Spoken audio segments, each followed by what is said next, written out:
How many times have you assessed your ICU patient and found they were acting strangely, perhaps delirious? Chances are they were. I'm Stephen Miller, and my team is here to talk to you about a method for assessing ICU delirium.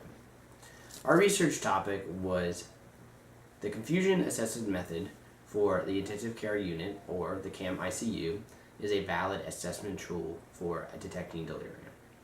Delirium is defined as a disturbance of consciousness characterized by an acute onset and fluctuation of cognitive functioning.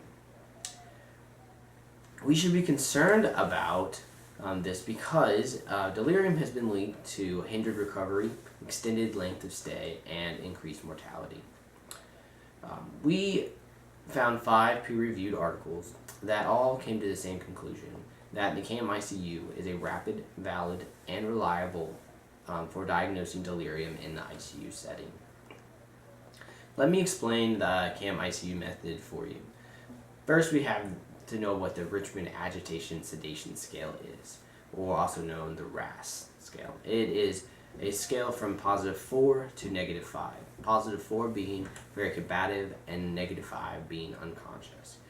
If the RASS score is greater than a -3, you can proceed with CAM ICU. A score of 0 is what everyone is in this room. It would be just normal, calm, and collected. There's 4 features that you have to go through. First, you have to assess if what their baseline mental status was. You can get this from family members. And then note that if they've had any fluctuations of this in the last 24 hours. They get a point if they've had fluctuations. Next, you do what's called the save a heart. You tell the patient that you're going to spell a word, and every time they hear the letter A, then they need to squeeze your hand. Also, if the patient is intubated and cannot move their arms for some reason, or squeeze your hand, you can also tell them to blink. So you would spell S-A, they would squeeze your hand, and so on. If the patient is able to squeeze or blink every time they hear the letter A, then they do not get a point. If they are unable to, then they do. Next, you assess their RASS score. If they have a RASS score of anything other than 0, they get a point.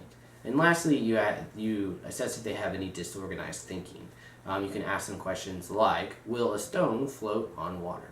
If they do not understand that question, then or aren't able to tell you that no, it cannot, then they have disorganized thinking and get a point. So lastly, you would add up, and if they have a positive point for the first baseline fluctuations and unable to save a heart, then they have a positive CAM ICU score. Also, if they have altered level of consciousness and disorganized thinking, either one of those will become a positive CAM ICU.